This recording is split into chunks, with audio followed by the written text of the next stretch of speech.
For many, spring cleaning means breaking out the pressure washer. I'm Danny Lipford with tips for today's homeowner. After the break, we'll talk about where and where not to use one right after this.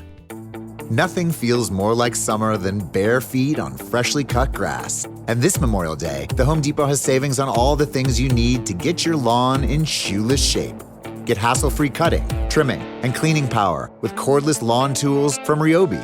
Whatever your lawn needs, we have tools to get the job done that won't leave you tangled up. So what are you waiting for? It's time to feel the grass between your toes. Feels like Memorial Day at the Home Depot. How doers get more done. A pressure washer is a great cleaning tool because it uses water at high pressure to force away dirt and grime. But water at that pressure can also do a lot of damage to your home. While these tools are great for concrete drives and vinyl siding, other surfaces require some thought and care.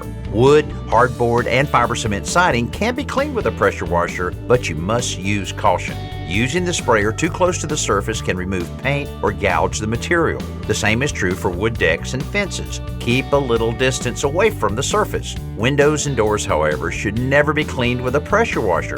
The high pressure can blast away their seals, damaging them and creating a mess inside. Spend a few extra minutes and wash them by hand. I'm Danny Lipford with tips for today's homeowner.